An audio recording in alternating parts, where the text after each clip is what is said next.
He's never said this out loud. Not to his wife, not to his friends, not even to God, at least not honestly.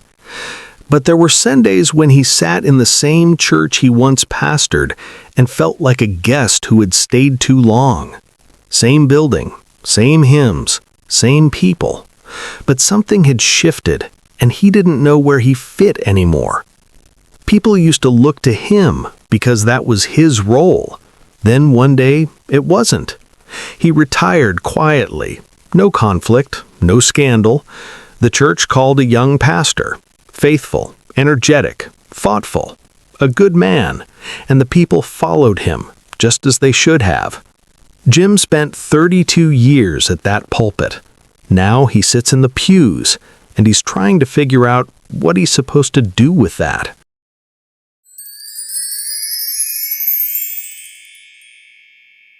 They asked him to stay on as an elder when he retired. He said yes. Of course he said yes. He still comes early on Sundays, old habit. He unlocks the doors, turns on the lights, makes the coffee. But he doesn't go to the pastor's office anymore. That's Daniel's now, Pastor Daniel. He's 29, married 3 years, has a little girl.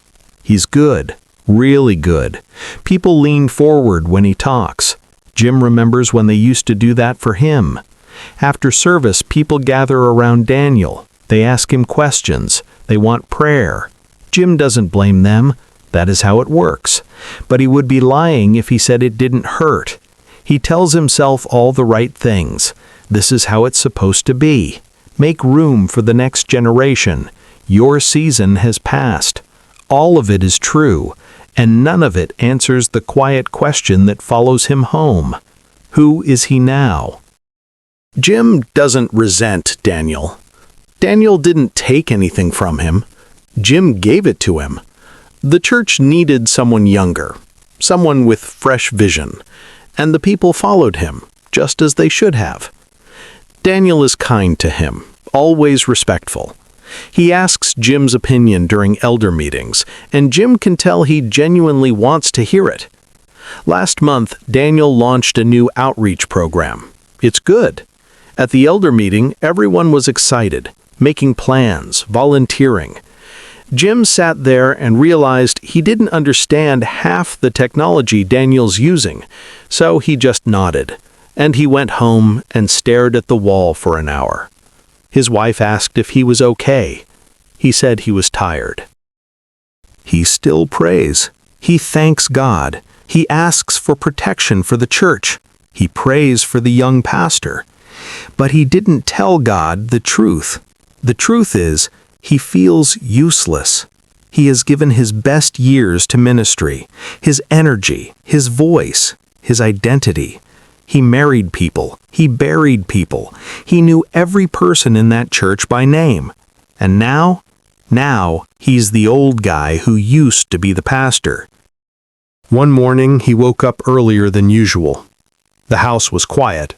No schedule, no sermon to prepare. He sat at the kitchen table with the Bible in front of him. He hadn't meant to open it, but his hands reached for it anyway. The pages fell open. Hebrews, chapter 6. His eyes landed on verse 10. God is not unjust. He will not forget your work and the love you have shown him as you have helped his people and continue to help them. He read it again, slowly. He will not forget your work, the love you have shown, as you have helped his people and continue to help them. Continue. He sat with those words. All these years, every hospital visit, every funeral, every late-night phone call, God remembered. Not because Jim had been useful, but because Jim had loved. And that love, God hadn't forgotten any of it. The tears came then, quiet. Not tears of loss, tears of recognition. His life hadn't been erased. It was held, remembered, cherished by God. And then the second part of the verse settled in his heart. Continue to help them. Continue. God wasn't finished with him, not because he had a title, but because he had a heart. And God was asking him to keep using it, to keep loving, to keep helping. The church still ran smoothly without Jim. The young pastor still preached with strength and grace. People still didn't need him the way they once had. But something inside him loosened. God doesn't forget. Every act of love, every moment of service, every person he cared for, God remembers it all. And that same God is asking him to continue. Not from a pulpit, not with a title, just with the same heart he's always had. They don't need Pastor Jim. They just need someone who sees them, someone who stops, someone who listens. And he can be that. God hasn't forgotten his work, and God isn't finished with him yet. His life's work isn't behind him. In every person who needs to be seen, in every heart that needs to be heard, in the parking lot, over coffee, in a quiet conversation on a Tuesday afternoon. He doesn't need a platform to love people. He just needs to be willing. And he is. Not for applause, not for recognition, just because that's who he is. That's who God made him to be. And that will never change, no matter what title he carries or doesn't carry anymore.